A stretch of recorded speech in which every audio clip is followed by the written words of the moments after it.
ছেলে ঢ্যাং ঢ্যাং করে উঠে যাচ্ছে কেন আপনার সামনে দিয়ে দেখতে পান না? যাবে কেন? তার কি প্রয়োজন? সম্মানিত দিনী ভাই বোন, আপনারা যে যেখানে আছেন দয়া করে একটু অল্প সময় ধীর স্থির হন। আমি বহুদিন বলেছি যে আমি আব্দুল্লাহ বিন ফজল রাহিমাহুল্লাহ নই যে আমি ভোর পর্যন্ত বক্তব্য দেব। উনি শুরু করলে ফজর সালাত পর্যন্ত কথা বলতেন। যারা দেখেছেন তাদের বিবরণ, আমি বাস্তব বক্তব্য শুনিনি।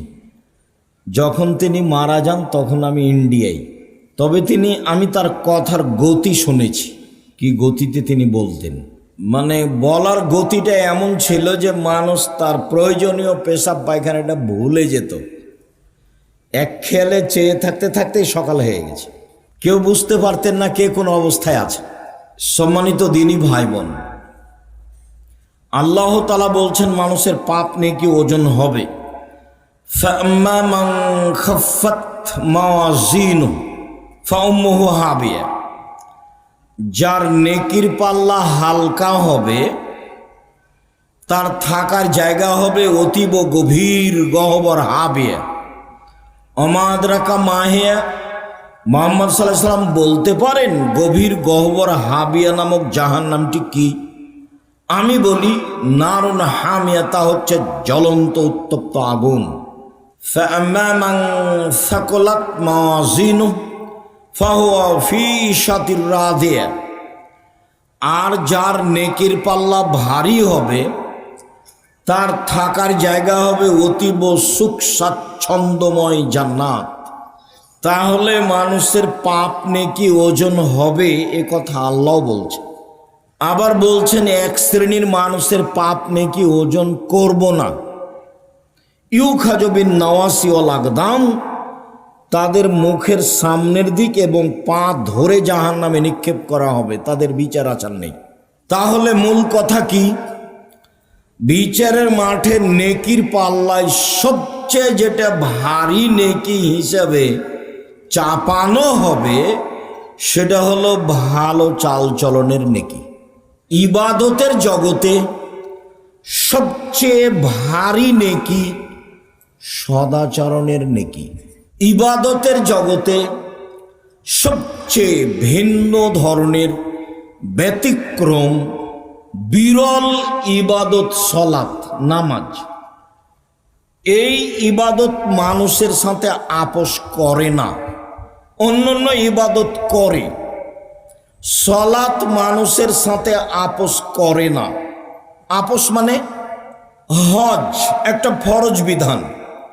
আপনি বলছেন যে আমি এবছর যাব না, সামনেবার যাব, ঠিক আছে যান, অথচ ফরজ বিধান, এই যে আপোষ। যাকাত ফরজ বিধান, আপনি বলছেন যে আমি 2 মাস আগেই দিব, দেন। আপনি বলছেন যে 20 দিন পরে দিব, দেন, যাকাত দিলেই হলো, এই যে আপোষ। রমজান মাসের ফরজ সিয়াম, আপনি অসুস্থ, তা আপনি বলছেন আমি আজকে সিয়াম থাকতে পারছি না, থাকেন না, ছেড়ে দেন, পরে করবেন, এই যে আপোষ। অথচ সব ফরজ বিধান। সালাত নামাজও একটি ফরজ বিধান, কিন্তু আপনার সাথে কোনো প্রকার আপোষ করে না। অজু করে সালাত আদায় করতে হয়, পানি নেই, তেমন করে করেন। মাটি নেই, এমনিতে করেন। কেবলার দিকে মুখ করে সালাত আদায় করতে হয়, কেবলা বোঝা যায় না, কেবলা ছাড়াই পড়েন। দাঁড়িয়ে সালাত আদায় করতে হয়, দাঁড়িয়ে থাকা যায় না, তো বসে থেকেই পড়েন। বসে থেকে যায় না, তো শুয়ে থেকেই পড়েন। পরিষ্কার কাপড় পরে সালাত আদায়, পরিষ্কার নেই, অপরিষ্কার যাতে পেশাব পায়খানা লেগে আছে সেটা পরেই পড়েন। কোনো কাপড়ই নেই, উলঙ্গ হয়েই পড়েন। এক ব্যতিক্রম ইবাদত পৃথিবীতে, মানুষের সাথে আপোষ করে না। আপনি পানিতে না মাটিতে না আকাশে না রাস্তাতে, গাড়িতে উঠে আছেন, শিকল ধরে আছেন, ঠেল মানে না, সময় পার হয়ে যাচ্ছে, সালাত আদায় করেন। পৃথিবীতে ব্যতিক্রম ইবাদত একটা সালাত। এর নেকি দাঁড়ি পাল্লায় যত ভারী, সদাচরণের নেকি তার চেয়ে হাজারো গুণ বেশি ভারী। কি দিয়ে বুঝায় আপনাকে আমি সদাচরণ কি জিনিস? ইবাদতের জগতে হজ একটি বড় ইবাদত। হজ কবুল হয়ে গেল লোকটা হয়ে যায় সেই দিনের মতো যেদিন তার মাতাকে জন্ম দিয়েছেন, নিষ্পাপ হয়ে যায়।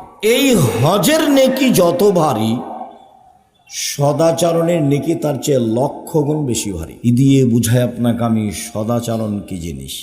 আপনি দল করে, সংগঠন করে, নির্বাচন করে কোথায় চলে গেছেন আপনি নিজেই বুঝতে পারছেন না। আমি মানুষ না পশু?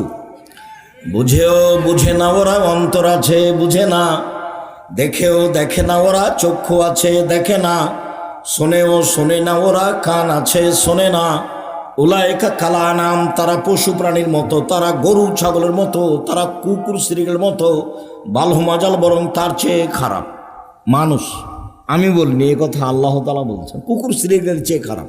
এটা তো বগড়া। মানে কি বলতে চাইলেন আব্দুল রাজ্জাক সাহেব? বলতে চাইলাম বোনকে জমি দেয় না, যৌতুক নেই, পশু প্রাণীর চেয়ে খারাপ। এই ছেলে, তোমার বাপকে যদি আমি কুকুর শ্রীগের চেয়ে খারাপ প্রমাণ করতে না পারি, সালাম দিয়ে উঠে চলে যাবো আজকে। তোমার বাপ তোমার যৌতুক নিয়েছে বেটা, কা পুরুষের সন্তান, কা পুরুষ, 24 ঘন্টার মধ্যে টাকা ফেরত দিবা। পরের টাকার মোটর সাইকেলে উঠে গেল, শরম হয় না, লজ্জা হয় না? তোমাকে তো আমি ভিক্ষা করে খেতে বলেছি, এটা আজকের কথা নয়। আমি 90 সাল থেকে তোমরা বাপ বেটাকে ভিক্ষা করতে বলছি। ভিক্ষা ভালো নয়, তবে জায়েজ। উপার্জনের পথ 4টে, ভিক্ষা তার মধ্যে নেই। 1 দিন মজুরি, সন্ধ্যায় টাকা শেষ হবে। 2 চাকরি, সাধারণত 25 দিনে শেষ হবে। 3 জমি চাষ, হয় সমান সমান, না হয় লস। 4 ব্যবসা, ব্যবসা। তখন আল্লাহ রাসূল বলছেন, সত্যবাদী বিশ্বস্ত ব্যবসায়ীরা নবীদের সাথে জান্নাতে থাকবেন। ইব্রাহিম আলাইহিস সালামের সাথে থাকতে পাবেন বাদামের ব্যবসা করে। বাদাম, চীনা বাদাম 200 টাকার, যদি সত্যবাদী হন। গাইবান্ধা থেকে বগুড়া আসছে ট্রেন, তো আমি আছি সেদিন। কেন যে আসছি ট্রেনে, তা আমি বলছি, এই ছেলে একটু বাদাম দাও তো আমাকে 100। তো দিচ্ছে। তো আমি বলছি, দেখি তোমার দাঁড়িটা আমি ধরে দেখি। তো দেখ একটু দেখি, আমি ধরে দেখি। তো দিলাম, একটু কমে গেল। তো বলছে, কম দিচ্ছ যে? সবাই খেয়ে নেয় তো, 2টা একটা করে খেয়ে নেয়। যে মানুষের দেখছো, ওও বিপদে, আর এই মানুষ এরাই জালেন। এ বুঝতে পারে না যে 200 টাকার ব্যবসা করে, আমি যে 2টা নিচ্ছি, আরও যে 2জন 2টা নিল, এটাই হলো সীমা লঙ্ঘন, এটা হলো জুলুম, এটা হলো সীমা লঙ্ঘন। জুলুম করিয়েন না। যদি খুব বেশি করেন তাহলে আধ সামদ দেখতে দেখতে নাই, আর যদি একটু তার চেয়ে কম হয় তাহলে 2-3 মিনিট, এই যে ফেরাউন, এই যে ডুবলো ডুবলো ডুবলো, এই নেই। আর যদি তার চেয়ে একটু কম করেন, মানে জুলুম করেন জাতির উপরে, 45 মিনিট। জুলুম করবেন না জীবনে মানুষের সাথে, সাধারণ হয়ে বাঁচেন। অত্যাচার, রাহাজানি, মারামারি, অন্যায়, অবিচার, লুটতরাজ, জেল হাজত, এগুলো থেকে বেঁচে থাকেন। মাটির মানুষ, অল্প দিন বাঁচতে এসেছেন, বাস। প্রতিশোধ নেবেন না, আর মানুষের বদনাম করবেন না, যা হবে হবে। প্রতিশোধ নেবেন না, বদনাম করবেন না, যা হবে হবে। 2টা কাজ হাতে নেবেন, প্রতিশোধ নিব না, বদনাম করব না, যা হবে হবে। পথ সহজ। শুনুন, সুন্দর করে অজু করলে, পায়ে হেঁটে মসজিদে গেলে, সলাতার পরে বসে বসে জিকির করলে, লোকটা হয়ে যায় সেই দিনের মতো যেদিন তার মাতাকে জন্ম দিয়েছে, নিষ্পাপ হয়ে যায়। সুন্দর করে অজু করে পায়ে হেঁটে মসজিদে গেলে, সলাতের পরে জিকির আজকার করলে, লোকটা হয়ে যায় সেই দিনের মতো যেদিন তার মাতাকে জন্ম দিয়েছেন, নিষ্পাপ হয়ে যায়। রাসূল সাল্লাল্লাহু আলাইহি সাল্লাম বলছেন, আমি কি তোমাদের একটা কাজের কথা বলে দিব না, যাতে পাপ মিটে যায়, মান বেড়ে যায়? পাপ মিটে যায়, মান বেড়ে যায়। বলেন না, সেটা কি আল্লাহ নবী?